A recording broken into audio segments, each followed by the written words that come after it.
So this will be a little different. I'm going to stream my first playthrough of this thing. It's called Depression Quest. Yay, Depression Quest. But you know, it seemed like a interesting thing, and it was getting some notoriety. I figured I would give it a shot. Actually, I need to shut my door. Hold on one second.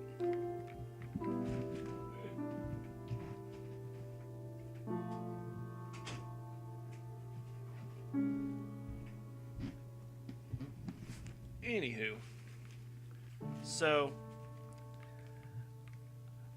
I think, like most people, I've dealt with mild depression. I don't really have severe depression, but I'm also really jaded. So I don't know if this is going to be like really powerful and emotional and I start crying or something, or if I'm just going to roll my eyes at awkward storytelling, because this is like an interactive fiction thing. So we'll see. It should be experience. It's apparently pretty short. It's basically an interactive fiction, and I'm going to do something I don't usually do and just read, because the text is probably not big enough for you to actually read very clearly, though it looks okay on my preview. Alright, so anyhow, let us begin. It's early on Monday morning. You're a mid-20s human being. You have a significant other named Alex, gender neutral, who you are rather fond of, that you have been seeing exclusively for the past few months. The rest of your social circle consists of a variety of friends and acquaintances, some of whom you meet at your day job, which is a little boring, but pays the rent. You'd like to be doing more with your life, as would your parents, but you're still in the process of figuring out what that means and how to go about it. Should also probably mention that I'm a little past my mid-20s, and I've figured out a lot of stuff about life, so I don't know. We'll see. You're also dealing with motivational issues that sometimes makes dealing with these things difficult. Been there. You feel like this is probably your fault. On the bad days, you can feel inwardly angry and down on yourself for being, quote, lazy. But you're not quite sure how you can break out of it or how other people deal with these feelings, and seems so very functional. You spend a lot of nights fixating about this, never seem to do anything other than lose sleep. Anything about it other than lose sleep. So I can do next, or I can also do these little hypertext scroll overs. So let's see what Alex is all about. Moody picture of the beach. You met Alex through a mutual friend a few months back. The two of you hit it off pretty well that first night, and after a series of initially awkward dates, you finally became a couple, much to your surprise and excitement. Sounds like most of my dating life. Alex is 3 months younger than you are and is currently a student with a part-time job and a broad social circle. Oh, there you go. She's also got a wide variety of interests, and sometimes you worry that you might be too, quote, boring for her. But she's been good at trying to reassure you that she's happy with you. Your relationship consists of lots of nights in watching Netflix when you've both got time off work and she doesn't have classes. With the occasional social outing that she tends to have to talk you into attending. I'm sorry, I'm bad at reading out loud. I get a little tongue-tied. She tries to be understanding when you are, quote, in one of your moods, as she puts it. Though you're starting to feel like she doesn't understand what it's like for you. This is a source of great tension in the relationship, coupled with your reluctance to go to college parties. This feeds your worry of not being exciting enough for them. Okay, so you're an introvert. Social circle. It's a Polaroid of a PBR.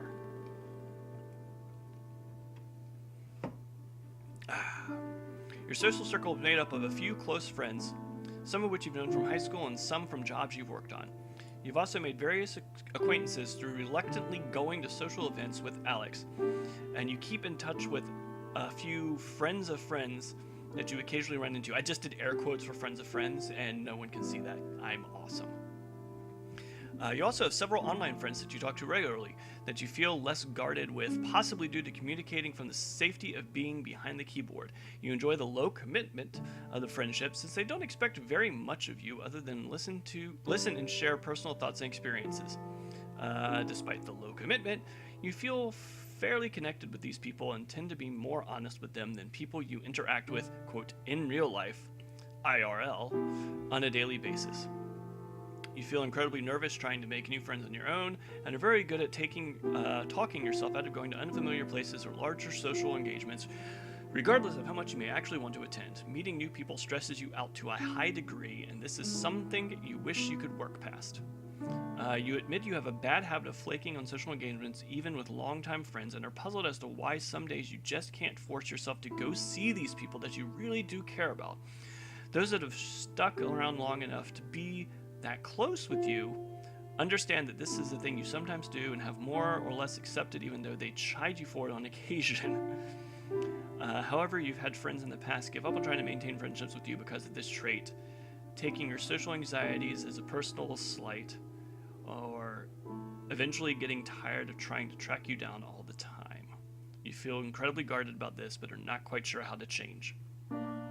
So I can tell already that this is something that I'm familiar with, but something that I didn't experience so much firsthand, because I'm not an introvert, I'm an extrovert. My depression was a different kind of anxiety that I would experience. It was anxiety about just life, success, dropping out of college, that sort of thing.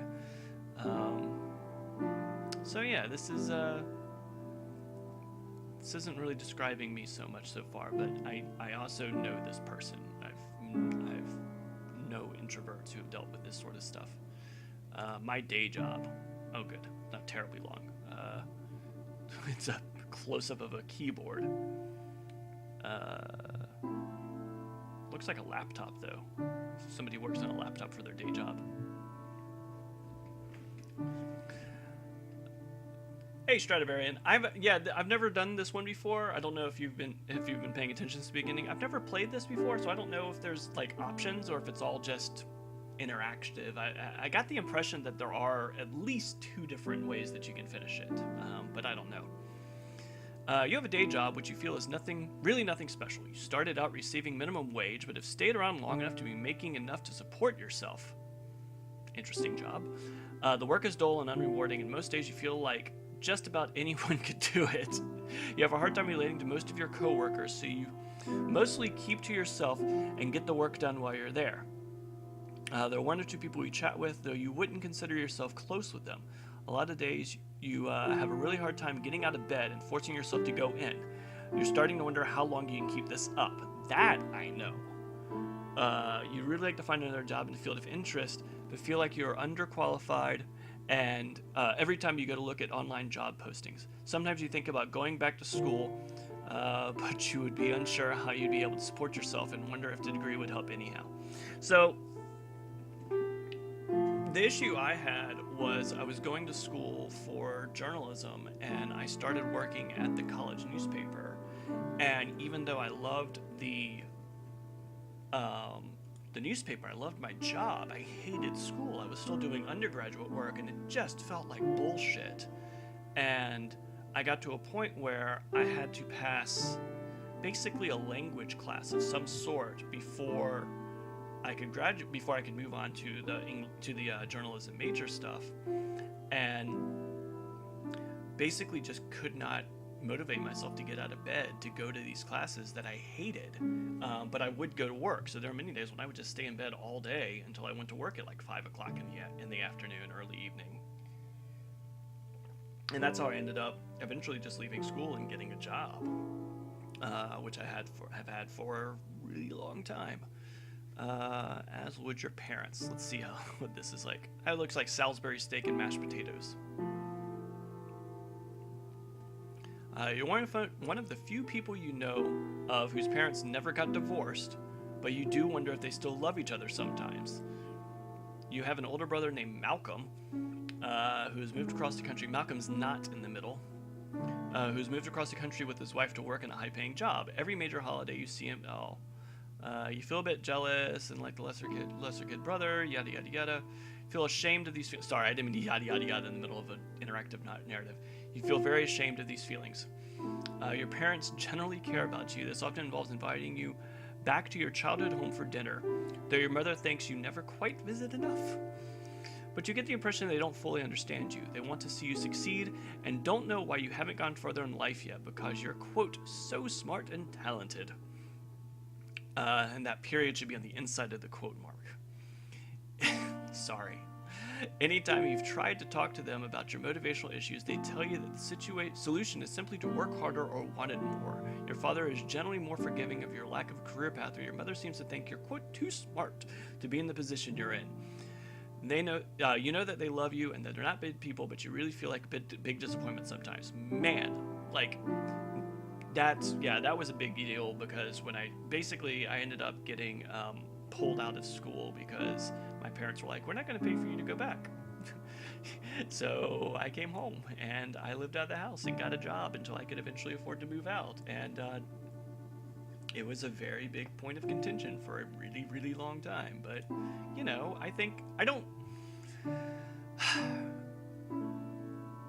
on some levels, I do regret the mistakes I made when I was 20 years old, but at the same time, it has a whole lot to do with who I am today, because if I hadn't made the mistakes I made when I was 20 years old, I wouldn't have been in a real newsroom at my first real job when September 11th happened, which I know seems like a weird thing to be happy about, but being in a newsroom on 9/11 gave me a focus and made me feel like I was doing something worthwhile to try to put some sort of order to disorder. And I would have been in like a college newsroom or a classroom or something, but I don't know, it was just, and then, you know, would I have had the job that I was in when I met my wife? You know, you can get real butterfly effect about things. I do wish I had finished school, just because paying for school as an adult sucks.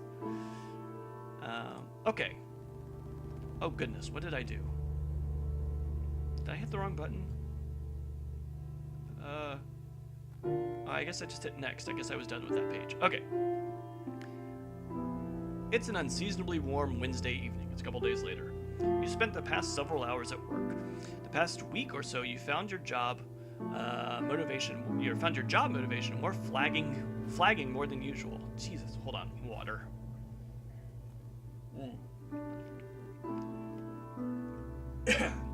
Excuse me. You've been in a fog practically all day today, simply going through the motions without realizing even what you've been doing half of the time. And yet time seemed to be moving at half speed. You're so checked out that when your boss approaches you to tell you that it's dead and you can go home a bit early, it barely registers. As you walk home, the streets hiss from the recent rainfall. Oh, I can practically smell it. That's a really good line. I don't know why I like the word hiss in that, but it's a good verb, good active verb. You know your significant other will be in class until late. Another couple of hours at least. You briefly consider using the Serendipitous Solitude. Serendipitous Solitude, that was the name of my first album when I was in an alt-rock band. Not really. To catch up on the project that you've been working on haphazardly for the past few months. As you think about the work that awaits you at home, you can feel the panic creeping in from the back of your brain, unbidden. All you can think about is how incredibly far behind you are, and the amount of work seems nothing less than insurmountable. Okay, so this is my college experience between work, where I would go to work and be happy, and then come back and look at my schoolwork and go, ah! Quick sidebar: you ever have that dream where you wake up and you know you have a test, but then you realized you hadn't been to class in so long that you don't actually know where the class is? I lived that nightmare. That actually happened to me. I had an Italian test, and I literally had skipped class so many times I couldn't remember where it was.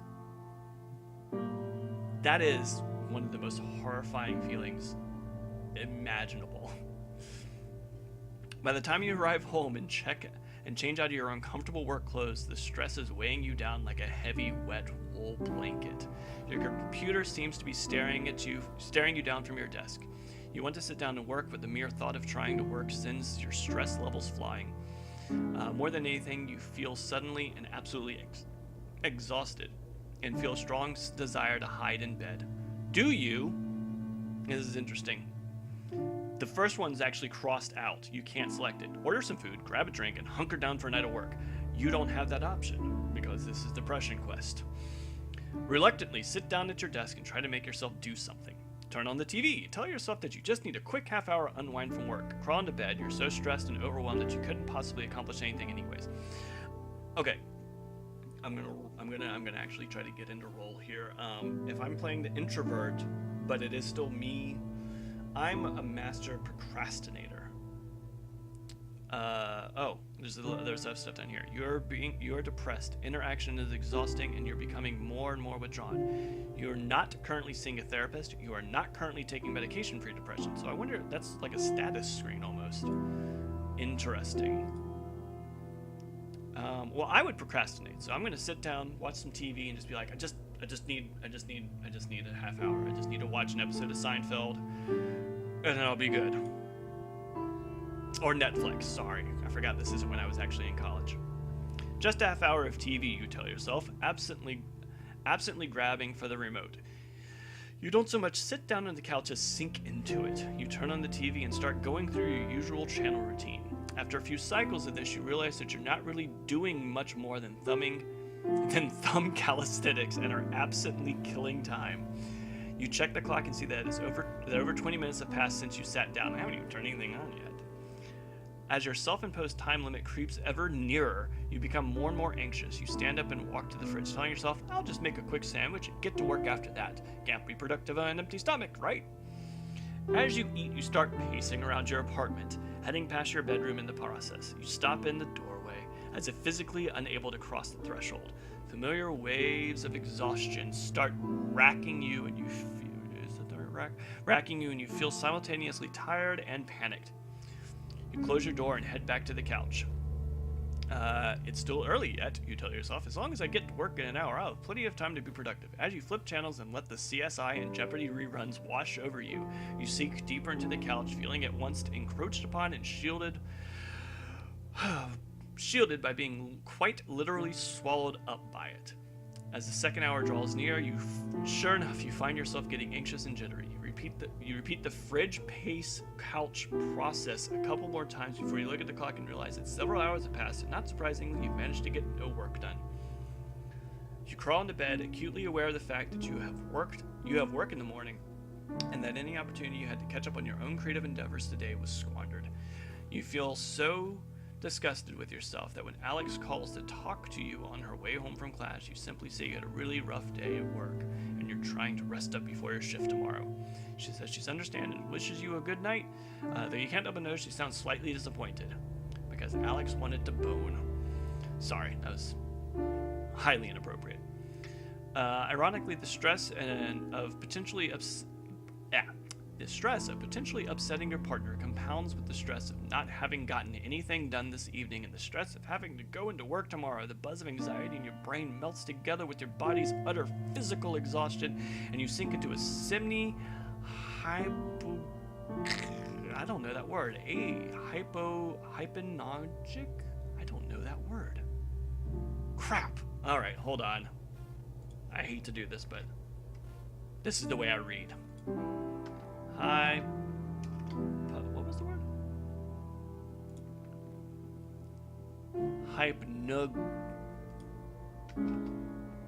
Hypnagogic. A waking dream. Experience of traditional. Hypnagogia is experience of traditional state of wakefulness to sleep. State of consciousness. Huh. I learned a new word. I don't know how to pronounce it.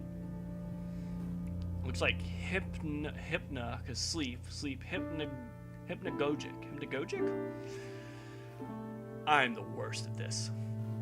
Anyhow, yada yada yada. Physical exhaustion, you sink into a hypnagogic ancient funk, too tired to try and work, but too anxious to fall asleep for several hours.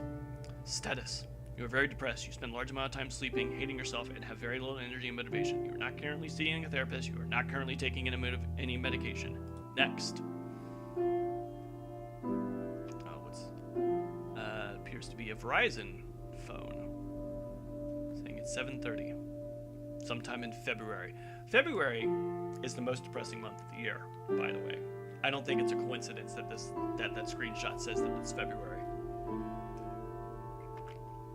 Wait, actually, did the first page say it was February, or did it just say it was Monday? It's a mild Friday afternoon. Alex calls you from one of her classes telling you that there's going to be a, quote, really awesome birthday party tonight at her apartment that one of her roommates is throwing. You've hung out with her roommates a few times with Alex. You get along well enough, but aren't particularly close. You don't have to work in the morning and have nothing else in particular to do tonight. You're feeling kind of run down, but you've been fatigued most of the time lately. You mentioned that you're feeling ill because you're not sure how else to explain those feelings to someone else. And you say you aren't sure you can make it tonight. There's a second of silence over your phone, but you can swear you hear the sound of your partner's face fall. Wow. She tries to convince you anyways. You haven't seen her this week. She sounds pretty insistent you come over. She even drops a few suggestively worded hints that you can stay over with them tonight after the party. Wink, wink, nudge, nudge. What do you do? Option 1, shake off your funk and go have a good time with your girlfriend. That's what I want to do! Oh, but option 2 is agree to go. But sans shaking off your funk, so I'm going to go be a wet blanket at a party. Say you're just not really feeling well and can't make it. Well,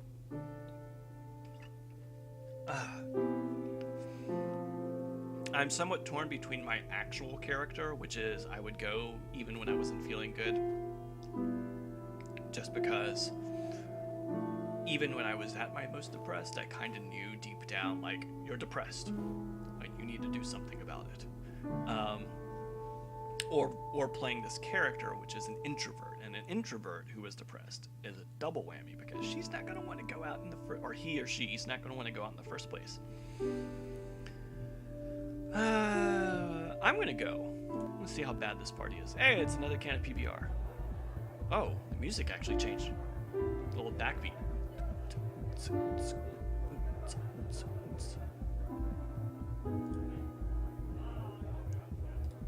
Anyhow, sorry, I thought I was gonna burp. I don't want to burp in the mic. You agree to go even though you're not even though you're really not feeling social. You know it's important to Alex, and you'd really like to see her. Period. That was in the clause. Seeing her does make you feel better sometimes, and you hope that this is the case tonight, even if it does mean dealing with all the usual social anxiety. The time to leave rolls around and you grab your overnight bag. Alex's apartment is a short walk away, and there's already people hanging out on the porch. You feel your chest tighten as you approach the building and try to steel your nerves. You quickly find your partner chatting away with the birthday girl, and Alex immediately lightens up when she sees you. I'm so happy you came. I wasn't sure if you were going to make it. The young man taps her on the shoulder. She turns back to you and apologizes and lets you know they have something fun, they have to do something for the party. Alex hands you a beer and plants a kiss on your cheek before going off to deal with whatever came up. As you look around, you don't see anyone you recognize. 1. Enthusiastically socialize. Crap, I can't do that. Awkwardly stand in the same spot, unsure what else to do. Put your bag in Alex's room and avoid the crowd in there for a while. Cling to a wall, sip your beer, and wait for your girlfriend to return. Proceed to drink in earnest, hoping it makes you less uncomfortable. Oh, God. Okay.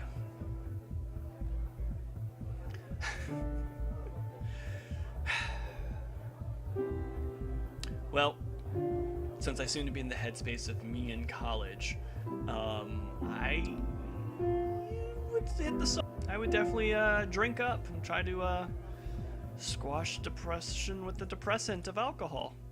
Hey, more PBR. After Alex walks away, you're not quite sure what to do with yourself. Scanning the party for familiar faces yields nothing. You're not sure where your girlfriend or the birthday girl got off to. You look at the beer in your hand. You know you care a lot less about everything in general when tipsy, but you know she would avoid getting drunk and possibly emotional. You quickly down the beer, hoping it will loosen you up a little bit. You down a few more as quickly as your stomach will let you handle the carbonation comfortably. Jesus. I just wanted to have a beer quickly. Wait for it to take effect. By the time it does, Alex has returned and is introducing you to people. However, all that drinking accomplishes making you even more tired and unfocused. You stick to your girlfriend for the rest of the night, staying fairly quiet in group conversations. Later that night, as the two of you both tipsy and dozing off, Alex cuddles up to you and lightly slurs. I'm really glad you turned up tonight. To be honest, I didn't think you'd show, but it's cool you did. Really. Sorry, it said slightly slurs. Lightly slurs. Oh my god. You know she meant it lovingly, but you're not quite sure how you feel about that statement. Okay. Well, feet one way. I don't know what that picture is of.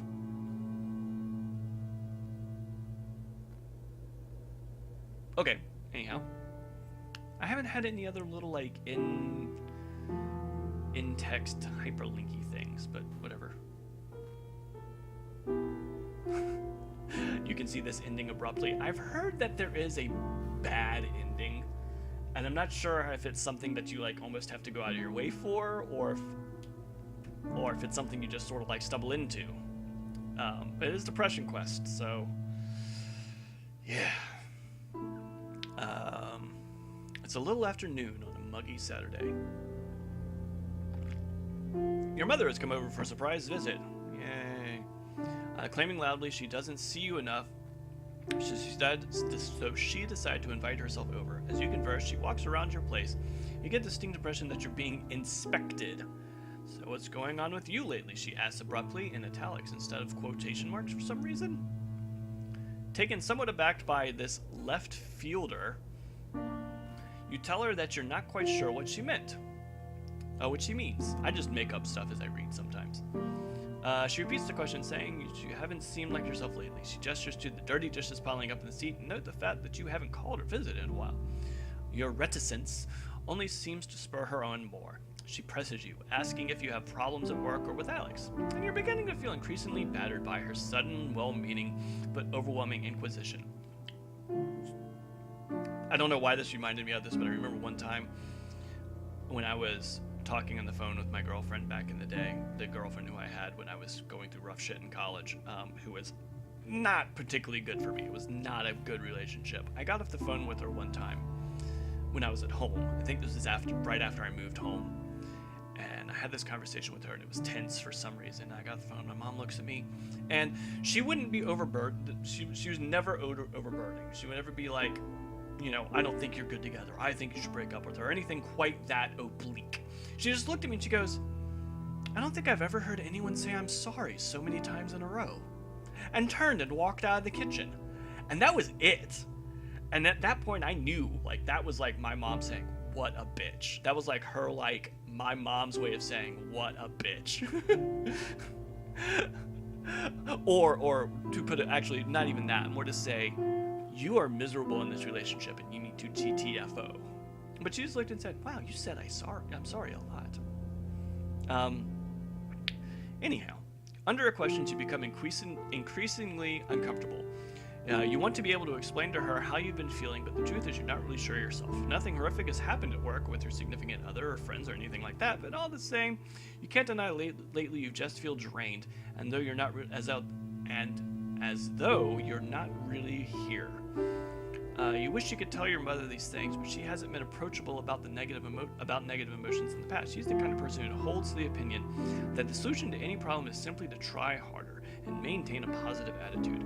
A stance that has reared its head in past conversations when you've begun to explore the subject with her. You know she's unlikely to be understanding, and you feel the energy drain out of you when you imagine what would happen if you managed to blurt out everything you are feeling. What do? Non-answer. Let her know you've been feeling down lately and you appreciate her concern. But option 2 is try to be honest with her anyway. Okay. Tell her everything is fine. Thank you for asking. Change the subject.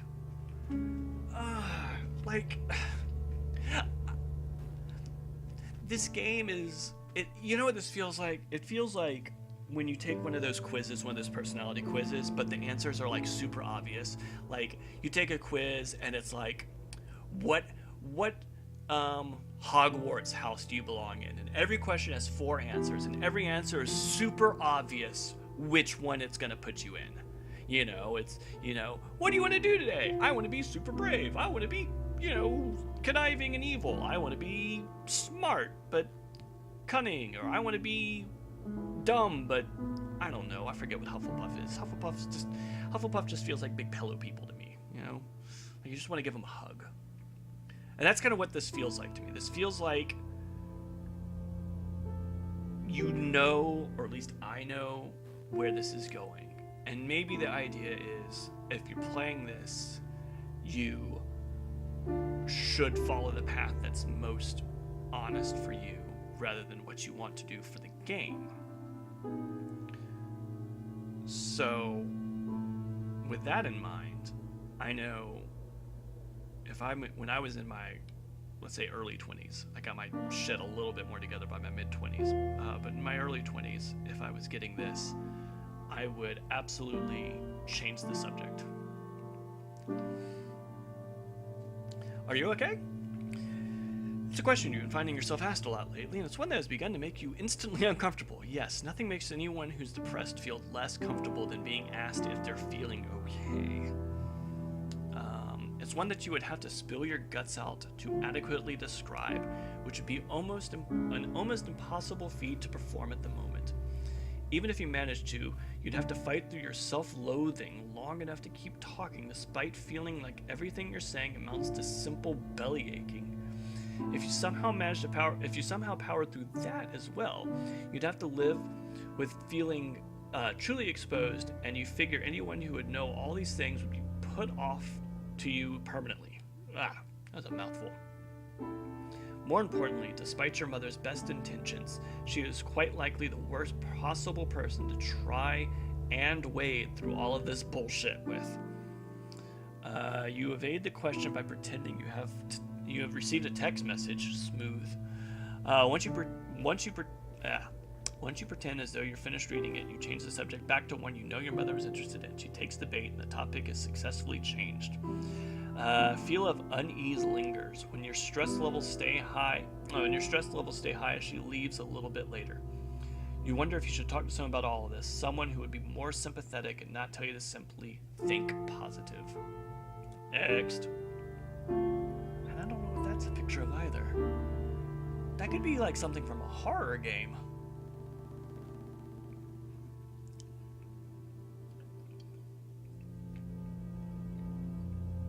It's a lazy Sunday morning. You're idly clicking around online as your phone rings. Sam, a co-worker of yours that you're friendly with, asks how you are and makes a hurried small talk with you. You typically only ever talk to him on the phone when one of you needs a shift cover, so it's slightly awkward. You're waiting in anticipation for him to ask you to come in on short notice when he veers the conversation in a completely different direction. How do you feel about cats? He asks. Mine had kittens a few weeks ago, and I'm having an awfully hard time finding a home for one of the litter. You don't have any pets, right? Oh, Jesus Christ, why are they bringing cats into this? I don't like where this is going. It takes you a moment to process the new information, and you're caught off guard as he begins earnestly to try to sell you on the idea of taking the last kitten off his hands. It's not something you had specifically considered, and he seems fairly insistent. She's a real sweetheart. Really loves people. She's got all her shots already taken care of, and the vet says she's healthy as a horse. She should be as healthy as a cat, not as healthy as a horse. That's completely different. I can bring her over to your place tonight if you're interested. You look around your apartment and try to picture a cat in it as he continues to tell you about how cute she is. You tell him this is all kind of sudden and that you don't have anything for the kitten set up here. Oh, don't worry about it. I can bring over a litter box and food and all that since you'd really be helping me out of a fix. It's the least I could do. I just don't want to have to put her in a shelter. You can't help but feel like you're being guilt-tripped, but you decide to give it some serious consideration. It does get awfully lonely around your apartment, and it might feel less empty with a cat around. However, since you've been feeling so down, it might not be a good idea to take on the responsibility of a cat, even though they're fairly low maintenance. What do? Non-answer. Take the cat, knowing full well that you can take great care of it. Decline, even though you'd be totally capable of taking care of it, you're not much of a cat person. Option 3, become a cat owner. You could use the companionship. Option 4, decline. You're not in a good enough place to be taking on our responsibility right now. 5, decline. You don't like cats. Do these actually go to different places? I don't, well, I'm sad and lonely. I want a kitty cat. Oh, it's a cute. It's a cute. It's a cute. I don't know if I have my mouse turned on. Oh, I don't have my mouse turned on. So you can't see. I'm stroking its nose with the mouse. It's a cute. It's a cute. Okay, anyhow. You accept the offer of the kitten and hang up shortly after making arrangements for when your coworker can drop her off tonight. You hang up worried about if you're suddenly taking on responsibility that you can't handle. And you hope you don't make a small animal suffer for it. I swear to God, if I kill this cat, I will hate this game. You're not entirely sure what to expect, and you spend the rest of the afternoon researching cat care online, trying to think of a name. The evening rolls around, you hear a knock at your door. Startling out of reading a Wikipedia entry too hard. Okay, don't look up cat care on Wikipedia. I hope that's unrelated. You take possession of a small, terrified black and white kitten in a carrier, along with everything you need to start taking care of her. You take her to her bedroom, close the door, open the door to the carrier excitedly. She cowers in the back of it, and you back off. Feeling slightly defeated, you remember what you researched on introducing a kitten to a new home and leave her alone to go mess around your computer, hopefully checking over your shoulder every so often to see if she has come out yet. She hides inside her carrier, periodically making sorrowful cat howls long enough for you to start worried that she already doesn't like you. But by the time you go to bed, she's curled up at the foot of it, eyeing you nervously before falling asleep. Over the next few days, you gain her trust, and she affectionately follows you around, sleeping on you, hopping on you at any time you sit down to do some work. Duh. I know, really? Wikipedia. You're Wikipedia in cat care. I'm hoping that's unrelated. Does Wikipedia even have a cat care? Like, I think it would give you the history of cats. That's what that's what would happen to me. I'd sit down to research cat care, and I'd end up reading about the Egyptians burying cats with mummies. Pizza. It's late Friday afternoon. The Quentin time is just around the corner. I apologize, I'm having so much trouble reading this. I'm actually, like, my eye is bothering me. Bright clear day is giving way to a still temperate evening. You can hear your coworkers all around you anxiously making plans for their evenings and weekends. But you're really looking forward to just going home and resting after what's turned out to be a very long and taxing work week. Just before the end of your shift, you get a call from Alex, and a group of your mutual friends are heading out to a nearby pub for dinner drinks, and celebrate the end of the week. And they want to know if you'd like to come along. You tentatively tell her that you're emotionally exhausted from the work week. What kind of work am I doing? And a social outing like that would just take too much out of you today. You encourage her to go and have a good time, since you know it's been a while since she's gone out with friends. But the effort feels futile since you know she isn't going to go out. Since you know she isn't going to go without you. A couple hours later, the two of you find yourself in a familiar position on the couch watching comedy shows on Netflix. A box of pizza open on the coffee table in front of you. As you look across the couch at her, you start to feel anxious. You feel bad about effectively forcing the two of you to stay in tonight. Again. While you're always appreciative of your partner's efforts to take your feelings into account and to make sure that you're socially comfortable, you sincerely worry that you're holding her back from enjoying a more fulfilling relationship. While she does seem to enjoy spending time with you, as the two of you sit in comfortable and almost contented silence watching old shows you've seen 2 or 3 times before, your ever-increasing fear that your relationship is becoming one-sided weighs more and more heavily on you. You feel more than ever like a burden to her, or a ward to her, and it's virtually impossible for you to see what value you could possibly offer her in return. Worst of all, this nagging fear that she has made you feel more self-conscious than ever, withdrawn ever inward, as you start to pull yourself away from even Alex herself. What do you do? I'm going to drink some beer. That's what I'm going to do. Non-answer. Despite the bad times, your girlfriend sincerely loves you. Relationships are a two-way street. Okay, see, that's weird because the way it works, the 2 is over the other 2. So it looks like there's 2 option 2s. Anyways, relationships are a two-way street, and you resolve to always be there for her like she has always been there for you. Not an option. I don't know that she sincerely loves me, and I'm going to be, normal. Tell Alex how important she is to you and enjoy your evening. Can't do that either. 3, ask Alex if she's happy with your relationship. 4, don't say anything. You're already worried about her. Oh, Jesus Christ. You're already worried about her being upset with you. Oh, good, there is a cat care Wikipedia entry. Maybe I'll do a dramatic reading of that when I'm done. No, I'm not going to have the State of the Union conversation. I'm just going to not say anything. This is far from the first time you would have had this conversation with her, and it's one that plays out the same way every time. You explain your fears of being worthless. She just tries to tell you that she doesn't see you that way. You insist that she's biased or just being nice to you because she's your girlfriend. She gets frustrated. It never resolves. Nothing new is ever said, and rarely do you feel reassured by it. Occasionally, she tries to broach the subject, trying to discover why you feel about this yourself. This always makes you feel nervous. You're sometimes convinced the only reason she's still with you is because she doesn't know how awful you really are. Wow, some serious self-hating in here. As time goes on, you've gotten more comfortable trying to express bits and pieces of your insecurities to her, but it still causes you to feel very on guard, and it's not a conversation you can have for very long without worrying you're going to scare her away. The weight of an unspoken, unresolved issues in your relationship joins you in the room for a little while. But you dare not pick at it for the rest of the night. Okay. Status screen, still the same. How long before I start either going to his therapist or slowly killing myself sincerely? Because that's gotta be where this is going, right? It's a breezy Sunday afternoon. You've allowed Amanda, an old friend from school that is in town for the weekend, oh, Jesus. There's like different noises going on. You've allowed Amanda, an old friend from school that is in town for the weekend, to talk you into leaving the house for a coffee and catch up. You meet her in a small cafe and talk about what you've been up to since you last seen each other, and you can't help but feel like they are a lot more accomplished and interesting than you are while listening to them talk about their life after school. When it's your turn to brief them on your activities, you feel anxious and ashamed to give them a very abbreviated version. You try to talk about your job as little as possible, and you feel incredibly boring while you describe it, despite her expressing sincere interest in you and your life.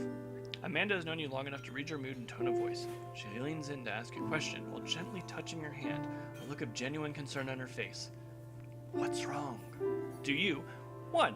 Can't answer. Suggest to change the location and confide in her honestly. 2. Test the waters and open up a little, hoping she'll understand. Can't do that one either. 3.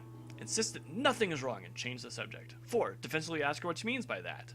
5. Notice that your hands are shaking. Whoa. Whoa.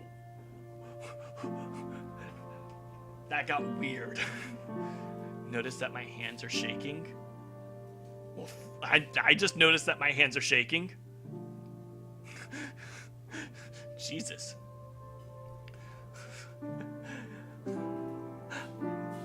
I'm not that this is that much related, but something about the style with the blue text and the red scratch outs and the weird suggestive I'm reading House of Leaves right now, and something about this is making me get, like, maybe it's because I'm reading House of Leaves and I'm in a weird headspace in the first place, but I kind of keep expecting, like, you know, my depression to take me down an endless black hallway any second now. It's such a small question, but it feels like a blow to the gut. You surprise yourself when you realize that your tightly clenched fists are now beginning to shake slightly. Despite your best efforts, you feel tears begin to sting at your eyes. You try to disguise this by tilting your head up and praying that they'll suck back in.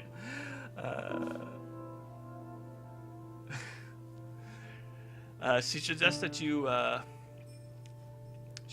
you two get out of here, and you feel mortified. She offers to go back to your apartment with you. The two end up talking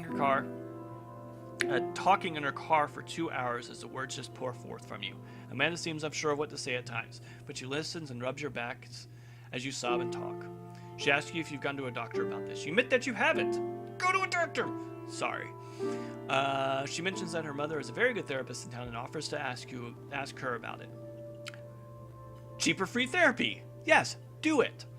You're not thrilled about the idea of going to a therapist, no one ever is, and even less thrilled that Amanda might be telling someone about your problems, but she persists and tells you she'll email you the doctor's contact information later in the week. It's a glaringly sunny Monday, one of the few days that your brother Malcolm is in town. It's free long enough for you two to actually see each other. You have a dental appointment that day, but you make plans for him to pick you up afterwards. Your appointment takes longer than expected because your dentist tells you that you've started grinding your teeth in your sleep to a worrying degree.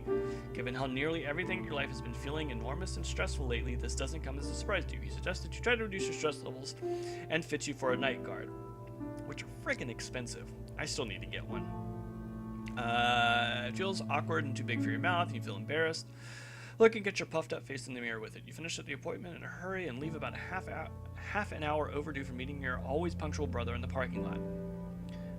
You finish up as quickly as possible and leave the building and scan the parking lot for your brother's car, but you don't see his old Civic anywhere. You pass by a blue Camaro, and just as it beeps at you, causing you to jump in surprise. It takes you a moment to realize, but it's Malcolm in the driver's seat! Malcolm's having a midlife crisis and bought a Camaro. You open the passenger seat and compliment his new ride as he mentions that it's a perk of promotion he's recently obtained at work. He starts telling you about how much money he's making, his new career is really taking off, and he's starting to look at houses with his wife soon.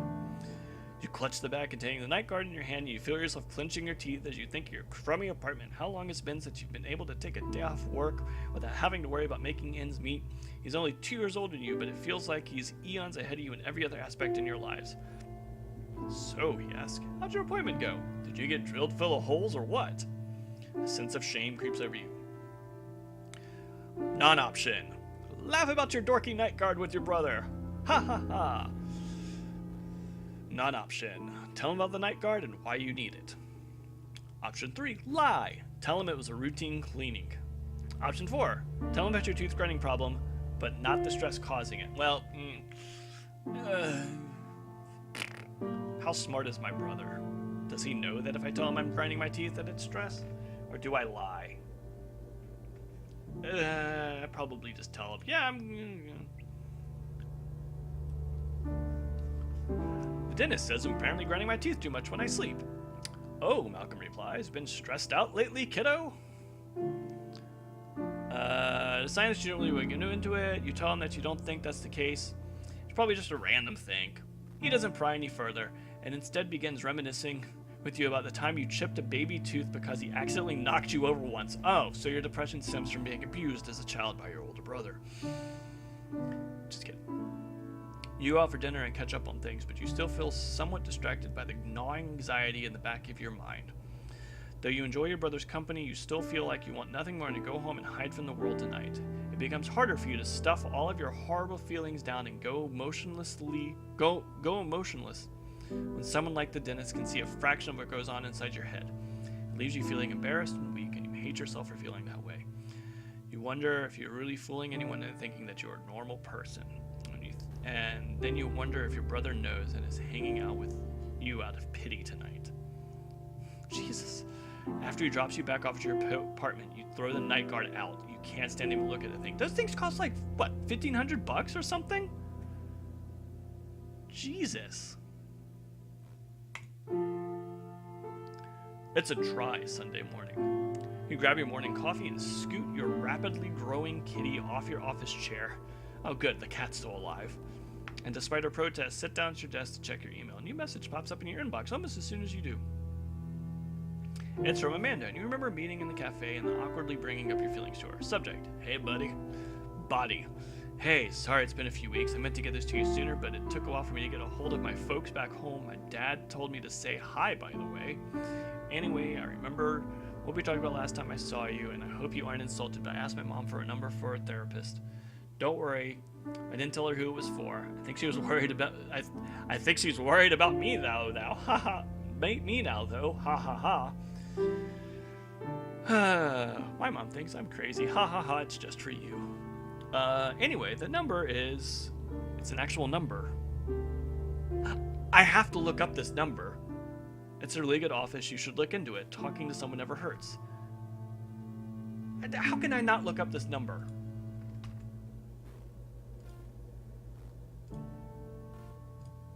I mean, it's got to be like, what, that's probably like the suicide hotline or something? 647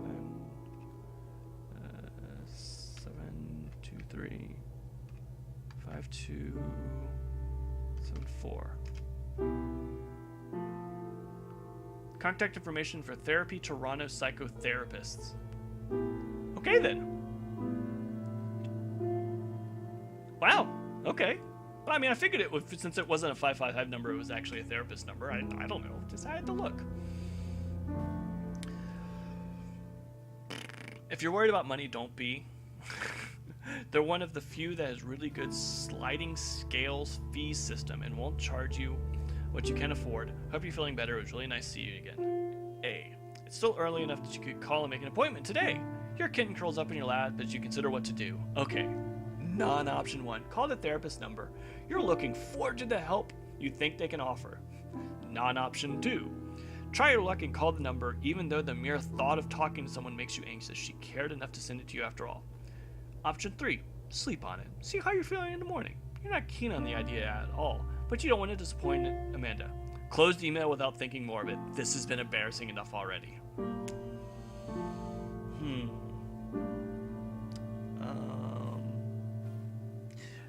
I'm going to choose procrastination, knowing full well she's never going to call the therapist. The thought of picking up the phone and calling someone about this right now is overwhelming. Sure, you're having a hard time lately and have motivational issues, but are you really in need of therapy? Shouldn't you be able to just get over it by yourself? What if they put you on medicine that makes you feel like a zombie? What if you go and the therapist looks down on you? What will Alex think about this? Wow, that's like one paragraph that's every like why people don't go to therapy in like a nutshell. Trying to think about all these things at once makes it feel like a very big deal, and you decide to take your time thinking on it. The rest of the day passes quickly, and that night you have a hard time trying to sleep because your brain is too busy thinking about all these things and imagine all the ways it could go horribly wrong. Next morning you check your email again with blurry eyes. Zan, needs a space, a mewing kitty. Amanda's email is still there, seemingly waiting for you. I didn't delete it. You're no more decided than you were yesterday. What now? Just call already. It can't hurt to check it out. After wrestling with it for a few minutes longer, don't call. This is way too much for you to be able to deal with right now. Mercy.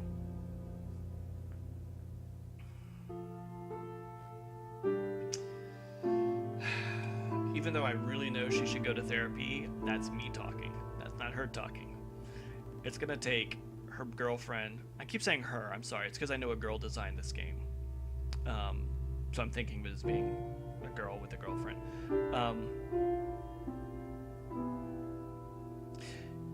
Even though I know she should call, she ain't gonna. So don't call. The side of Amanda's email address in your inbox sets your heart racing. You had almost forgotten about the horribly awkward conversation from 2 weeks ago. Now, upon reading through her email, memories of how ashamed and embarrassed you felt talking about your problems wash over you as if you were experiencing them anew. Overcome by the sudden vivid recollection of the emotional outburst, all you can do is close the email as quickly as you can, step away from the computer, and try to finish something else to take your mind off of it. Playing with your kitten helps. That is true. Playing with your kitten always helps. Let's see. Early Wednesday morning. Lately, you've developed a nasty habit of waking 10 to 20 minutes before your alarm rings. God, that drives me insane. My dog always wakes me up sometime before my alarm actually goes off.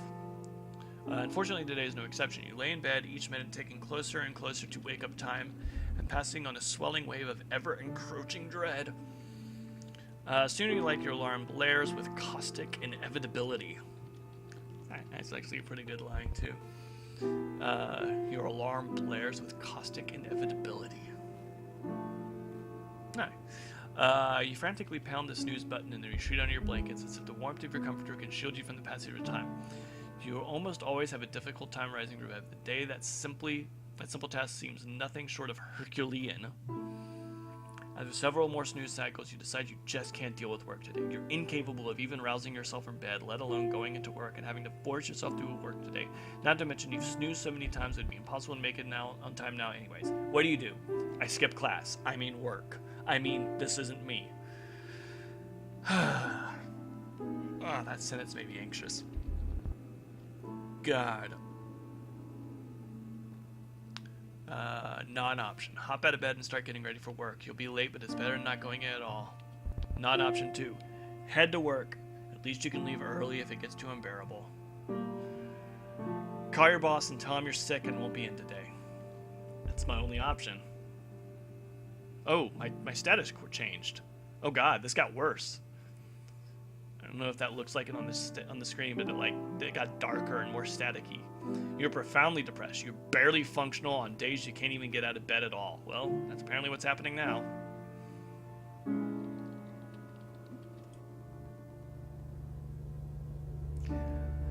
In spite of the fact that you know it's your job and that you should go, you keep finding yourself every step of the way. Every time you do resolve to climb out of bed, you just go. Your body seems to get heavier and your head gets foggier and you find yourself unable to actually make yourself move. You grab your phone and dial your boss's number, hoping that it's early enough yet that he won't be there and you can just leave a message. Fortunately, after a couple of rings, voicemail picks up and leave a message explaining that you're sick and won't be in today. As you hang up the phone, you worry that perhaps your message sounded like a lame excuse. You hope your boss won't call or email you to follow up with your message. But for now, you're too foggy to do too much of any sort of thinking, and eventually you fall back into sleep that is both heavy and restless, with your kitten curled up at your feet, occasionally repositioning as you toss and turn. Oh, there's a menu. What happens if I press the menu button? Oh. Ah. Okay. That's just basic stuff. You wake up the next morning, short of feeling well rested, you actually feel more stressed out. While it was definitely nice to get a break from work, you're now faced with a new problem you hadn't considered before. You still have to go to work today. While you aren't having the same problems physically getting out of bed as you were having yesterday, the prospect of having to face your boss after missing a day of work does not seem too appealing in the slightest. You worry your absence won't be seen as inevitable or legitimate, and your coworkers and boss will think you were just trying to half-assedly play hooky, or worse, you fear that someone will actually ask you what's wrong, in italics. Being caught in that instance and having to make up half-baked excuses, or worse, that they'll see right through you and know quickly has your mood matching the drizzly weather outside. You know that you have to go to work, but your fear of being perceived as either lazy or defective is making you regret yesterday's decision to take the day off and ultimately feel worse for it. Profoundly depressed still. Okay. Ooh, it's just static. It's 2 a.m. on Sunday and you have to work in the morning. You roll over and see a sickly green glow of time displayed on your LED alarm clock and let out an exasperated sigh. You've been trying to sleep for over 3 hours now to no avail.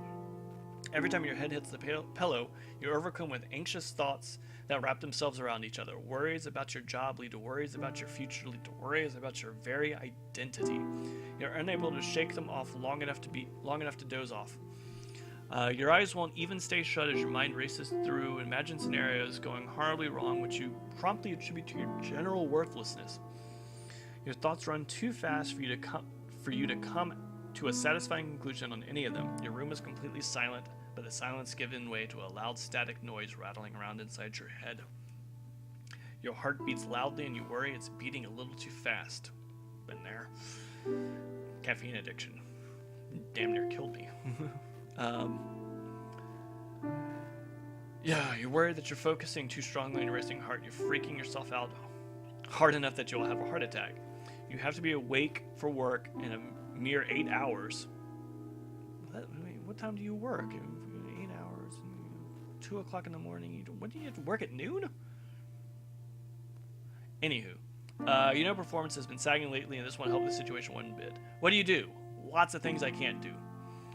I can't force myself to sleep. I can't go to bed. It shouldn't be that hard. I can't just close my eyes and let it happen. Why won't your thoughts fall back for 5 seconds? I can't snap out of it. What is wrong with you? Why can't you stop stressing out for 5 seconds? I can't. You're probably going to go to work tomorrow exhausted and fuck everything up and get fired. I can. Go to your computer. Sleep is clearly not happening no matter how long you lay here. Oh, insomnia.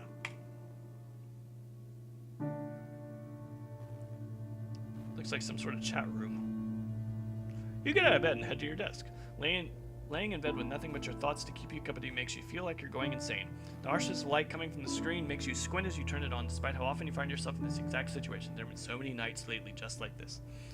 As you begin reading a news story, an online friend of yours IMs you. Attic. Wait, so my screen name is apparently Hugs Bassoon? I don't get it. Attic, you're up late again, I see. You, yeah, can't sleep. You again. Attic, thinking too much again. You guessed it, want to talk about it. And now I feel like I'm reading Homestuck. You end up talking with Attic for quite some time about how you're feeling. He's always been easy to talk to about personal matters. The added security of talking online seems to help. Being able to rethink what you say as you type it out and check it before you send it out helps you gather your thoughts. You find it less intimidating way to type it all into a prompt than say it out loud. Okay, I can see that. I don't want to be that guy who thinks they can diagnose something because I read a Wikipedia article. Oh god, again with the Wikipedia. But it kind of sounds like you might have depression.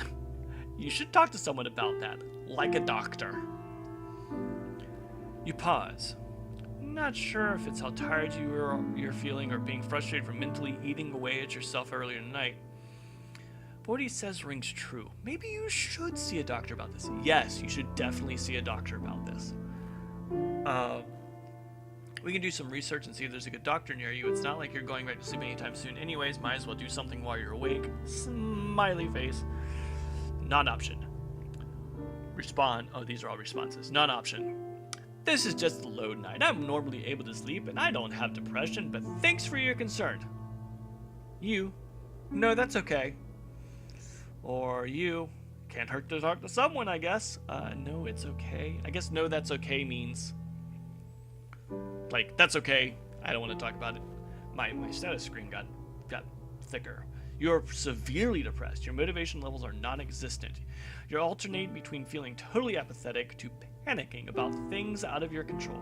You lack energy to do much more than sleep the days away, yet constant feelings of worthlessness prevent you from getting any actual rest. You feel like dying, but ironically you're too drained to actually act on these feelings. Whoa, shit just got way suicidal in the status screen.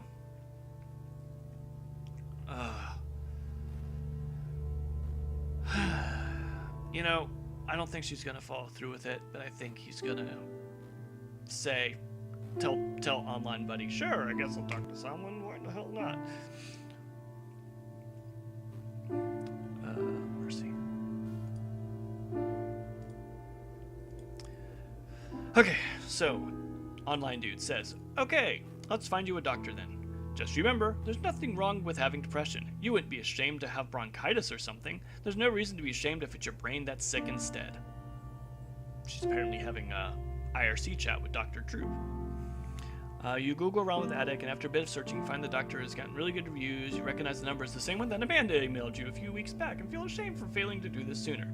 You make a note of it and tell Attic you plan on calling her in the morning before work. You end up going to bed after that with a slight sense of accomplishment. Your kitten pads over and curls at your feet, with the thought of maybe feeling better soon in your mind. You try not to get your hopes up as you drift off to sleep. Alright, so I'm profoundly depressed, you're barely functional, on days you can't even get out of bed at all. So that one little step took it down a notch. You groggily grab at your morning coffee and scoot your rapidly growing yada yada yada. This is the same thing I saw before. You notice a note you left us a few days ago with the therapist number on it.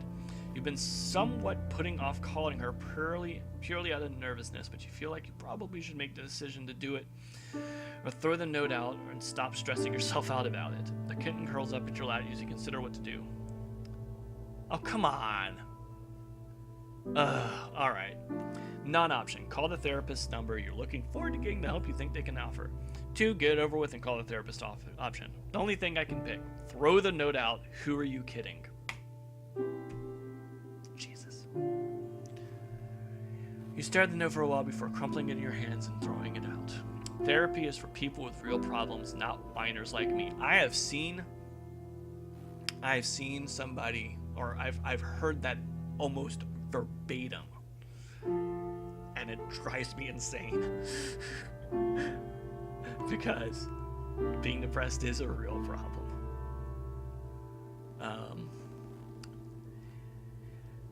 Even if you did think you were worth the resources, you don't know if you could actually bring yourself to dial the number and say the words out loud. Somehow that would make what you're feeling seem much more real. If you don't call, some part of you feels like it makes it that much easier to pretend it isn't happening. Maybe that's for the best, you think. If you could just shove it down... Oh god, my stats got way huge. If you can just shove it down and try to ignore it, you can struggle through the day and hope someday to just get over it. Opening up is painful. You're not sure if you're dredging all of this sewage out of your mind will even have a positive effect on you. The therapist would probably laugh at you anyways. Oh, God. Yeah, it does seem like this is an almost set path. I will go back at some point and see if I can get into therapy or whatnot. But yeah, I mean, I get the impression this is pretty well preordained. Yeah, there should be a Depression Quest 2 where you play Alex and drag her. You know, it's an escort mission. It's a mod of Resident Evil 4. You just have to get her to therapy. Because that's what it takes sometimes, is someone dragging you. You are severely depressed, yada yada yada. Okay, so I'm back to suicidal thoughts. Fantastic. That's a doorknob. It's a chilly Thursday night and you've just gotten off work. This has felt like one of the longest days you faced in recent memory. Even though nothing has happened, a ton of minor things keeps going wrong, and coworkers have tried your patience throughout the day. You consider leaving work early, but you've already had enough absences lately on the days you feel too crushed by the job to get out of bed and didn't want to risk it. You're lost in thought on the commute home, and your feelings of frustration both with your life and with the world around you build as you run into minor annoyances like someone bumping into you really hard as they walk by. By the time you get home, you're exhausted. In a moment of metacognition, realize that if you don't snap out of it, you're probably in for a long and trying night as well. These pent-up feelings aren't dying down and are eating at you. You open your front door and stare at your apartment. An overwhelming feeling of exhaustion comes over you. You feel like your energy levels are low enough that you're likely to settle into a single activity at night. What do? Non-option, just shake off your bad mood and do something fun for the rest of the evening.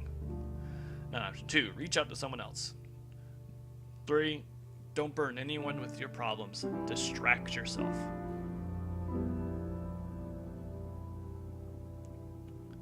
Yeah, this is going nowhere good. And even the Netflix logo is all not as red anymore. What you really want to do more than anything is turn your brain off and just disappear for a while. You sink resignedly into your couch and start playing video games, but you can't seem to focus on what's happening on screen. You cycle through a few games, but tonight everything seems either too tedious or too aggravating for you to play more than a few minutes. A few of our online friends invite you to play a game with them, but the prospect of having to talk, let alone cooperate with people, seems incredibly unpleasant. But you could not talk and not cooperate. That's fun too sometimes. Decide to give the video games the rest of the evening, though you worry that you've offended your online friends and your next conversation will be awkward because of it, giving you yet another source of stress to weigh down on you tonight. You boot up Netflix and cycle through some of your favorite shows and movies that you'd flagged as wanting to come back to, but again, nothing seems to be able to hold your attention. You feel what can only be described as mentally fatigued. Mentally fidgety, sorry. A little Freudian there. There's an unscratchable itch somewhere on your brain that's become increasingly hard to ignore. You send off a quick text to Alex, hoping the conversation will put you out of your head long enough to oh yeah, I have a girlfriend apparently. But you know she's in class tonight, and the chances of her replying are slim. Or maybe I don't. You enter the kitchen for food and come out with not so much as a sandwich as just peanut butter and 2 pieces of bread. You pace anxiously around your apartment while you eat, irritated both by whatever this nerve-wracking feeling is and by your ability to just ignore it and unwind. No, the music has not changed at all. I'm actually kind of driving me insane. Other than like a couple times when they added something to your backbeat. Your evening is filled with half-successful attempts to distraction. You ultimately head into the bed late, filled with static. See, this little thing going on about static. All right, so I'm still suicidal and crazy. Not crazy. Lazy, depressed, and shit. It's Wednesday evening. You're visiting your parents' house for the holiday. It's one of the handful of times during the year you drive out to visit your old hometown. You've seen random people you haven't gone to school with around town. Whenever you bump into them, the usual short version is what you've done since graduating or engaged. You've gone through a few of these today, and you're very aware of how much you haven't accomplished, or how little you've accomplished. When you were in high school, you had much larger plans, and you feel like you failed to manifest most of them. Even if you had managed to, you've largely lost interest in what you thought you wanted to do growing up. Now you're not really sure what you want to do, and you felt like you're lacking the ambition or drive to figure it out. Everyone you've caught up with seems much happier than you, like they've got their lives all figured out, and you've been feeling like a failure by comparison. Your brother Malcolm arrives with his wife in tow shortly before you all sit down to dinner. He's been traveling for his job lately, and you haven't seen him since the day you picked him up from the dentist, or he picked you up from the dentist. Your parents haven't seen him since before then. During dinner, they catch up, and Malcolm talks about amazing things he's done on the road. Your mother turns to you and asks what you've been doing since you've seen them last. Oh, same old, you say. Nothing really new going on. Your mother makes a face. Oh, nothing new. How long are you planning on staying at that job of yours? Geez, Ma. What do you tell her? Or what do you say? Not an option. Tell them about the exciting new job you're gunning for. Lie. Tell them what they want to hear, that you're actively seeking more prestigious position. 3, admit that you don't know what you want to do. 4, excuse yourself to the bathroom. Okay.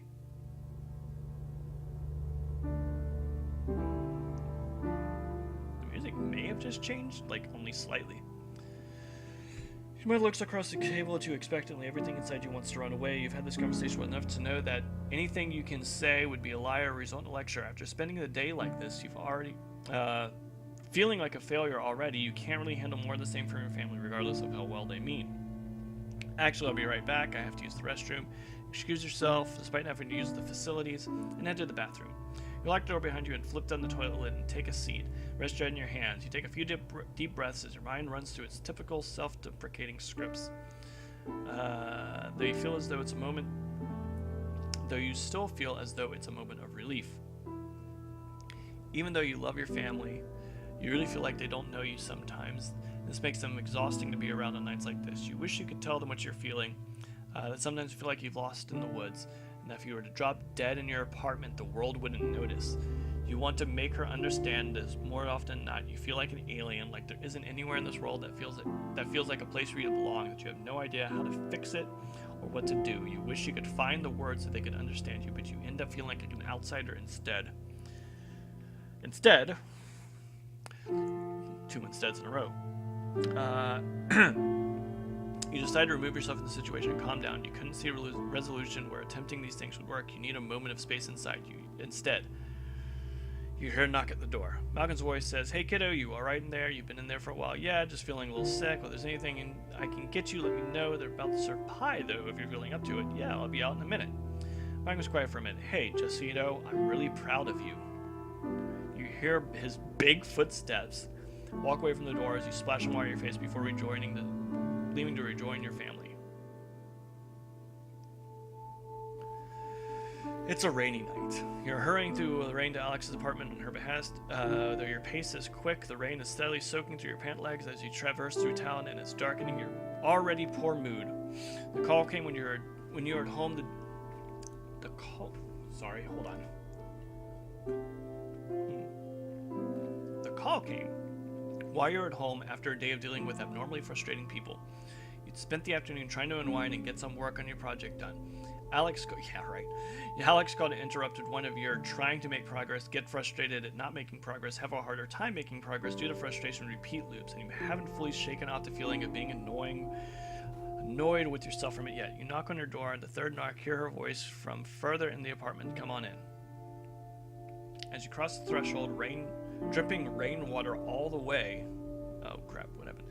You notice that the lights are turned down very low in the apartment. You squint to navigate, clutch your damp umbrella, but end up hitting your shin on the side table, mumbling a profanity under your breath. You barely make out Alex emerging in the hallway, clad in what appears to be a robe with the bare skin of her legs peering out underneath. "Why don't you come in and warm up?" she asked in her designated, slightly cheesy, sexy voice. After a beat of silence, she states more naturally, "My roommates are out of town this weekend, so I thought it'd be nice to have a little fun while they're away." You appreciate her affection, but you're too wrapped up in your negative feedback loops to be in the mood right now. What do? No! Let go your stress and be intimate with your girlfriend. Try to unwind with her before getting physical. Suggest you do something else instead. Tell her you're not in the mood.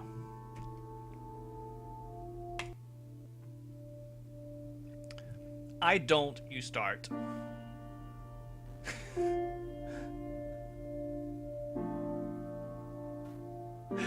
Which specific thing is making you face desk right now? It's entirely possible I read it bad too, because I'm slurring stuff all over the place. Unsure how to phrase what you're feeling in a way that doesn't hurt her. Even if those two words are faces falling. Right. This is sudden, she says, clutching at the top of her room. No, it's not you. She cuts you off. It's not you, it's me, right? Okay, I get it. She moves to her bookshelf and blows off the candles you had failed to notice. It was cheesy anyway. The hurt in her voice cuts you down to your core. Yeah. The hurt in her voice cuts you down to your core. You can tell she feels rejected by you and feels like anything's happening so quickly and slipping through your fingers. You wish you were telepathic and can let her know exactly how you feel about her so that she wouldn't be wounded by your own mood. It was really nice. I just had a hard day, and you stammer, but she leaves the room, and you hear the bedroom door close. Unsure what else to do, you sit down on her couch and wait for her to return. You feel terrible for hurting her when she clearly meant nothing but good. Although you didn't want to have sex with her right at this moment, you're beating yourself up for handling it so poorly. Why couldn't you find the words to let her down gently without thinking she had done something wrong? You have to be such a shitty partner. She emerges from her room, now dressed.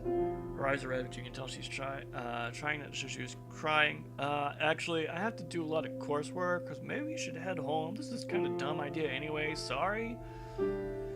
So your partner is kind of clueless? Like, she's not like, what the hell's going on? Okay, you mutter, not wanting to make things worse. A couple seconds pass, and neither of you sure what to say from there. You leave a quick goodbye, curse yourself the entire way home.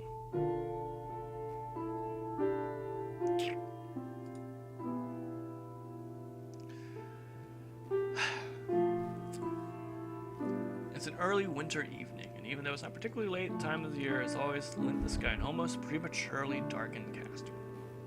Day after day, just like today, you trudge home from a job you increasingly come to hate. On this day, your job misery seems to have reached critical mass, and not even shedding your rain-laden and uncomfortable work clothes helps you to unwind from your day.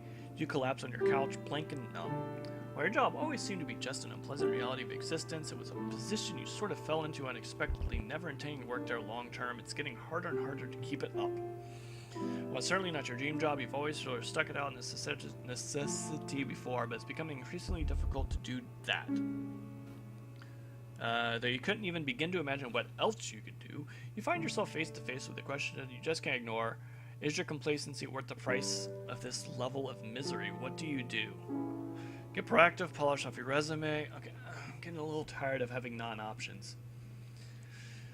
No, I can't polish off my resume. I can't try and at least be productive and focus on my project. I can't aimlessly look through the classified ads. I can turn on the TV and let my mind go blank. Sure, why not? Grab the remote, like nothing more, and forget about the terrible day you had at work.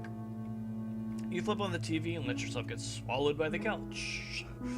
You grab your laptop to surf the internet while you watch TV and pay no real attention to either. After a few reruns of shows, you're at best indifferent towards the movie.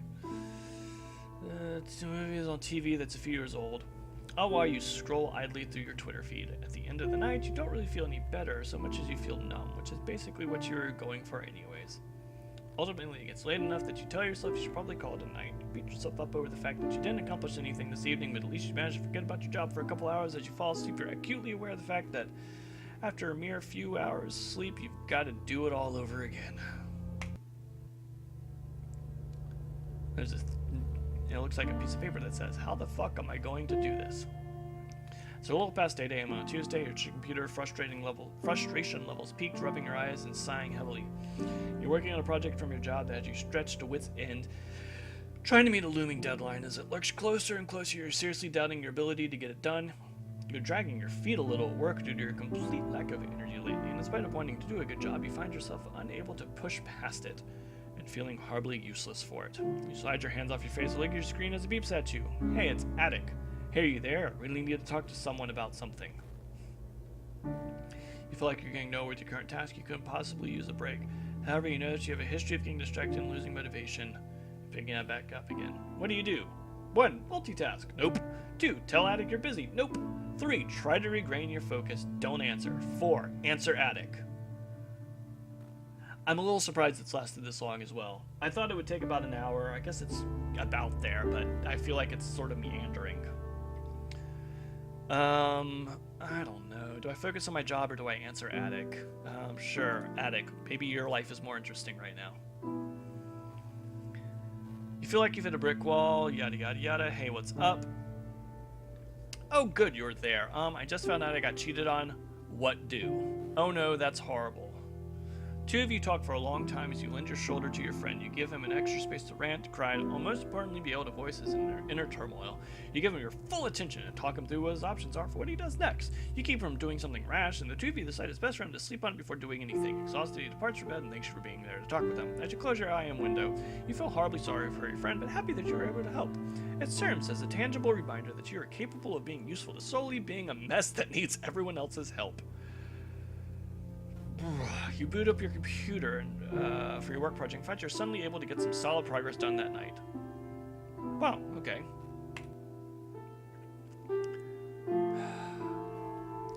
Oh. It's yet another sleepless Thursday night. You're at Alex's apartment. Really? She didn't dump me after that? Wide awake in bed, she's sleeping peacefully next to you. She fell asleep hours ago. You've been lying here, unable to shut your brain up long enough to fall asleep. You've added the feelings of insecurity about your relationship to the rest of the noise in your head keeping you up at night. It was kind of tense night between the two of you. You arrived after a stressful day at work. As you made dinner together, you barely said a word. You were stuck in your own head and had a hard time being present with her as your thoughts turned to all of the ways you feel like you're deficient in being a good person, beating yourself up mentally for each one. She told you she could tell you were, quote, in one of your moods. Kind of a shitty girlfriend. You said that she wouldn't she said she wouldn't push you, but missed talking to you as the two of you sat at the couch together. You wanted to tell how much you loved her, but you can't make the words come out right. End up sounding defensive instead. As you laid there next to her, you trace your fingers across her arm, just lightly enough not to wake her. You still haven't explained your depression to her. It's starting to feel more and more like a secret you're keeping instead of something she simply doesn't know about yet.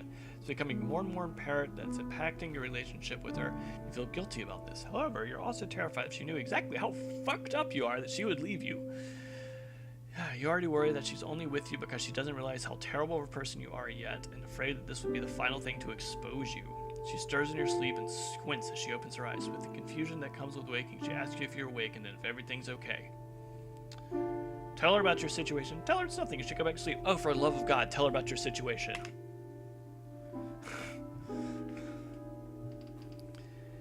You feel like a jerk for accidentally waking her, but you're afraid to put this off any longer. You won't find the strength to tell her everything later. No, actually, everything isn't okay. Can I tell you something important? Alex sits up, rubbing the sleep out of her eyes. For the rest of the night, you lay side by side, holding hands as you tell her everything. You tell her how it's more than just feeling sad sometimes, how you feel trapped by your own mind sometimes. Sometimes you feel nothing at all, and how you can't shake it off. She listens the entire time, occasionally asking questions about how this or that works, or asking you to explain something further. She squeezes your hand and tells you she understands, and that she's sad that you didn't tell her sooner. After laying silent for a moment, the weight of what you did hits you. You desperately want to say something to tell her how she's feeling about all of this, but you're too afraid to know what the answer is. You're too afraid to know what the answer would be to ask. You start convincing yourself now that she knows everything, she's going to leave. There's no way someone could deal with how you really are. So how can I help? What do you need me to do? She asks.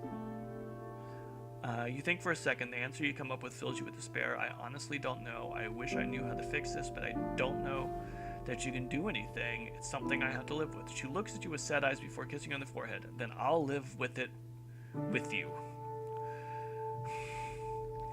I don't know how you could possibly love me. She rolls over and wraps her arms around your neck, settling her head on top of yours. You don't need to. Just know that I do. Okay.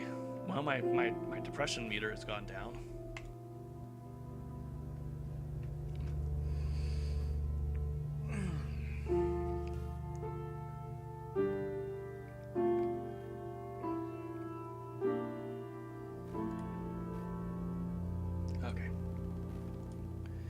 It's Friday night, and you're laying across your bed feeling pathetic. As you were leaving for work tonight, a group of coworkers asked you if you wanted to join them for drinks. Feeling antisocial and put on the spot, you declined. You have a habit of doing this. Yes, we've been over this. You're often so convinced that you're weird and terrible that any invitation to hang out with them is disappointment for those inviting you. You never feel like you know how to act in group outings. And you feel like a total creep since it seems to come so natural to someone who isn't you. You find yourself petrified of breaking some unknown social rule that you don't go out. Yeah, I know this. This is old school. Now, however, you find yourself at home alone. Your brain has begun telling you how pathetic and sad you are for being unable to be just a normal person and go out with nice people. You can't figure out why you can't just go out and meet people and enjoy yourself. At the same time, you're also feeling like no one would possibly want to hang out with if they knew you because you're dull and weird anyway. You try your typical strategy of booting up Netflix to distract yourself from these feelings, but frustration with yourself builds, and you realize you have to do something else with your night. Anything else to take your mind off how awful and lonely you feel right now. What do? Well, I can't get over it and go to the bar where my coworkers are. I can't see if my friend is online. I can't call my girlfriend. I can drink. I can go out alone, or I can play with my cat.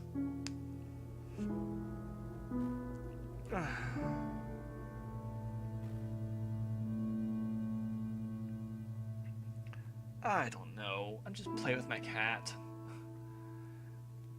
Nights like this, you're very glad you made the call to become a cat owner. I guess made the decision, made the call. Feeling too socially burnt out to interact with other people, you go find your cat. You get her to chase a laser pointer for a solid 30 minutes before she tires herself out. She pads over to you and collapses in the heap of your lap, purring loudly. Though initially she hated being picked up, you carry her to a computer desk with you and she doesn't object. Laying her down in your lap, you comfortably surf the internet for a while before heading to bed. Having her here with you has a calming effect, makes you feel a lot less alone. I gotta be honest, I'm really running out of steam on this thing. I may start resorting to skimming.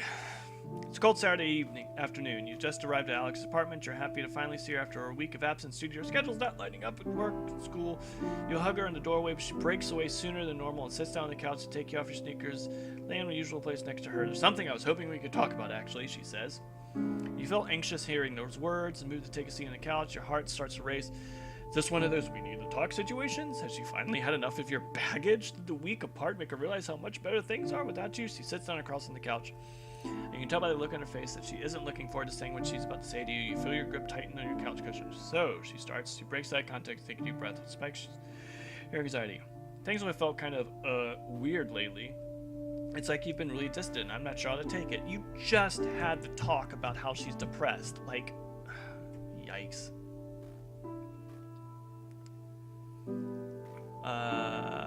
I just want to make sure that you really want to do this. You know, she grew up on the couch. I know you have difficulties with your situation. She looks at your face, searching. I don't know how much this has to do with it, or if it has to do with me, or I just want to know where we stand. She looks at you with uncertainty. You can practically see the pain, not a pain in her chest. You try to rein in your knee-jerk reaction to run, unsure of what to say. You know you have to choose your next words carefully, even though apparently I don't have many options. Though the self-deprecation rages in your mind, you try to think it through. You try to sort out what you really want to do here. A myriad of feelings, is boiling inside of you. Myriad feelings are boiling inside of you. Which one do you listen to? Do you, 1, cannot recommit your relationship with ease and grow closer for the experience? 2, end things with her for her own good. You're clearly not making her happy. 3, you're having difficulty managing relationship with personal life. Break things off for you. You still want this. Say whatever you can to make her stay. Yes, there's been distance. Attempt to solve it. Screw it. I'm depressed. I don't think I'm worthwhile. I'm just going to be like, I don't want to be with you anymore. You look at Alex's face and you feel your heart break. You never meant to hurt her. And you're torn up that you've caused her pain. It's an expression you're not familiar with.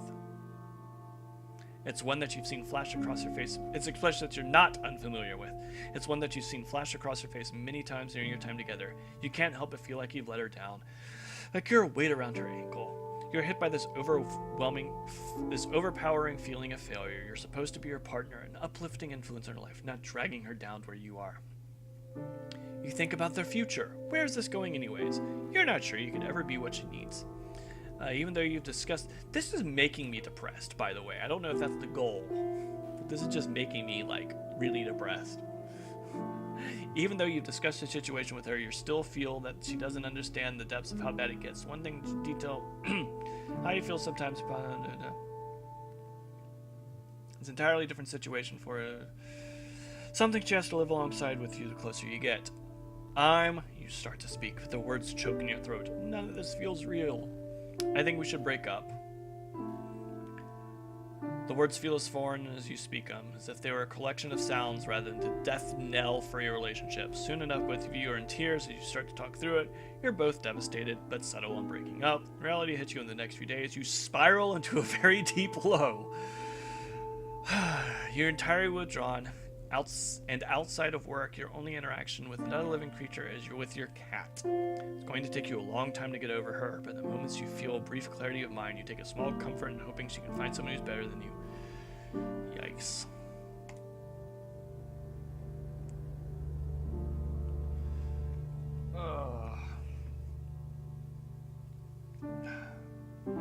It's December. You've returned to your parents for the holidays. Outside the living room window, you can see a gentle flurry of snow drifting down to meet the pristine blanket of white from yesterday's unexpected Christmas Eve snowfall, and you quietly laugh to yourself how incredibly cliche it seems. No comment. Still, as you sit down to dinner, you can't help but notice how being surrounded by family in the overly kitschy atmosphere your mom's decorations have created you actually made you feel relaxed and almost comfortable. Your mom's running around frantically, checking the oven and stockings, just to make sure, just trying to family time it up, while your dad sits at the head of the table drinking beer and laughing with your brother Malcolm. His wife Karen is there too, whom you've always gotten along well with. And your parents even agree to let you bring your kid along. She's been darting in and out of people's legs and hopping into laps all night. As you thoughtfully munch away at your turkey, listening to the conversations around you, your thoughts drift back to the last few months. You think about how hard times have gotten, replaying over in your head, worst, sometimes your best moments, memories. It seems like all these things came to a head the past few months with a sudden flurry of relationship turmoil and profound professional anxiety, social stress, and above all, an omnipresent sense of weight that seems you have just recently become aware of. You're drawn out of your reverie by your dad's familiar booming laughs, as some cheesy comment Malcolm made seems to have hit its mark. Sitting at a table, you're suddenly immensely glad for the chance to be able to ignore everything for an evening and not have to struggle to explain yourself for once. Fortunately, everyone seems to be content, laughing at each other's jokes and discussing favorite sports teams, and for a while you think you'll be able to get through dinner without any embarrassing personal intrusions, but no sooner does the thought cross your mind, the table conversation trickles off, leaving slightly awkward silence to descend upon the table. So, how you doing these days? Your mom asked you pointedly. There's so many things wrong with the way that sentence is structured. It's a simple question, and one that seems to have had to answer countless times recently. You take a moment to collect your thoughts. Looking up, you take a deep breath. Well? There's no doubt that depression is a battle, and it seems to have taken a particular toll on you. As the days go by, you find yourself interested in less and less. You think back to your life a mere few months ago, and compared to what you are now, it seems like you've lost so much. Work has become unbearable, and the thought of dragging yourself day in and day out to a job you can't stand just so you can scrape enough money together to do it all again. The next day has ground your will down. Lately, your job performance has suffered tremendously, and your boss has already had a conversation with you about your absences. At this point, losing your job is not only a real possibility, it's downright probable. Your personal relationships have deteriorated as well. While you can never describe yourself as a social butterfly, your constant flakiness continuing withdrawal from your circle of friends has all but alienated them from you completely. Nowadays, you rarely see or speak to them, and when you do, the conversations are strained and perfunctory. You almost never leave your apartment anymore. Your detachment from the world even ended up costing you your relationship with Alex. While she made every effort to be supportive and understanding, your refusal to try and manage your situation forced her to have to choose between having to constantly look after you and pursuing her own goals. As she continued to excel in her program at school, she made it very clear on more than one occasion that she was dedicated fully to her education and career and couldn't afford to be held back by somebody who insisted on being stagnant. The subsequent split was practically inevitable. I don't remember it happening that way. I think this is a standard ending of some sort. Oh, good. Epilogue. You can never wrap your head around the whole notion of therapy and view it as anything other than invasive. Refusing to admit your need for help, your decision to try and tackle your depression on your own now seems woefully miscalculated. Your friends may have been willing to listen to you at first, but over time your reluctance to accept any of their advice simply drove them away, leaving you with little in the way of support network. With no one to vent to and the inability or unwillingness to seek help on your own, you quickly lost any desire to attempt to overcome your depression, and your downward spiral seemed to compound geometrically. Pouring over the events of the past few months is, even now, exhausting and defeating. Looking at the person you were mere months ago is almost surreal. It feels like a completely different person living a completely different life. In fact, it's hard for you to even imagine ever having a life that wasn't completely devoid of feeling or drive. The prospect of trying to imagine what your future holds seems not only impossible, but irrelevant and of little interest to you, as your life has become a series of trudges from one emotionally exhausting moment to the next. You look across the table to your mother, weakly meeting her gaze before dropping your eyes to the floor. You open your mouth to answer, but no words come out. You don't even bother pretending to try and think of what to say. Epilogue. We were really willing to take your time. I need to drink more water. We really want to thank you for taking the time to play Depression Quest. We realize it may not have been the most enjoyable game you've ever played, or even the easiest, and we sincerely appreciate your involvement. Like Depression yourself, Depression Quest does not have an end, really. There's no neat resolution to depression, and it was important to us that Depression Quest's own resolution reflect that. Instead of a tidy ending, we wanted to provide a series of outlooks to take moving forward. After all, that's all we can really do with depression. Just keep moving forward. And at the end of the day, it's our outlook, and support from people like you makes all the difference in the world. Thanks again. The end.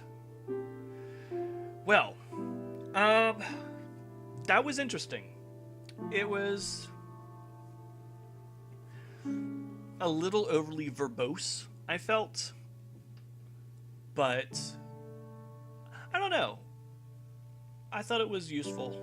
I think it would be something that would be really useful for someone who is more in the grips of depression, because I think for me, I recognize patterns that I saw in myself that I know how to combat now. So that's why these scratched out options particularly bothered me, because I have learned how to be proactive about depression. And so yeah, the hopelessness, the lack of options, the fact that they show you the option but then don't let you select it is very indicative of this situation. I think if someone were to take this formula and run with it, I think that I think a questionnaire of sorts at the start would be really interesting, where they ask you things about your support network, about your habits, about your hobbies, about how much you like your job, and give you more options. I think that there's a real kernel of something really interesting here. And I'm not suggesting that they make it more of a game, per se, but I could see people playing this and spend the whole time thinking, I don't have a girlfriend. This has nothing to do with me. And just ignoring everything else. Or someone playing this who is still living at home and doesn't have a job, and them saying, I would kill to have a job even if it was mundane, so this doesn't apply to me, ergo I'm going to ignore everything. But yeah, Oh, I guess I should hit the credits button. I honestly don't know if it's pronounced Zoe or Zoe. I think I've seen it with a accent mark over the E, so I think it's pronounced Zoe Quinn. Patrick Lindsay, Isaac Schenkler, samples from freesound.org. Oh, the piano layer is based on... See, I kind of wish they had just played the whole thing, but oh well. Lots of special things. I don't know that this shows up on stream, but I figured I should roll credits. Yeah, I don't know. That was interesting. I'm curious. Can I actually go back? I can restart. I'm a little curious. I'm not going to read the whole thing. I'm just going to skim because I'm exhausted. But I kind of want to look at something real quick. I'm curious if I can stick myself in, like, how proactive I can be early on. Like here, like if I can make myself do something.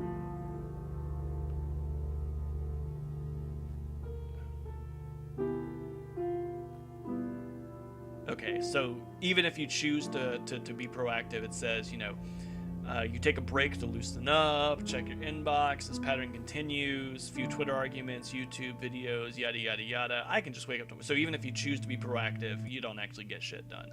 So I think that is all the same. You go to the party, and...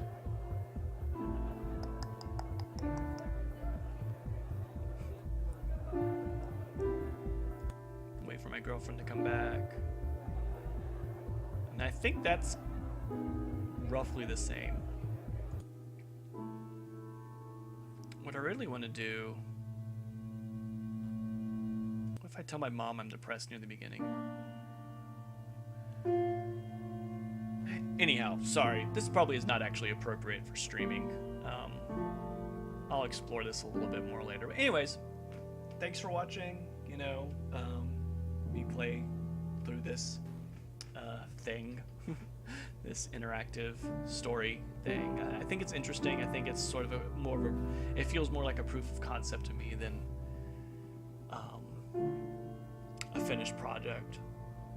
But I think it is valuable. I think that people who are in, especially like the closer you are to the scenario that it's presented, I think the more valuable it would be.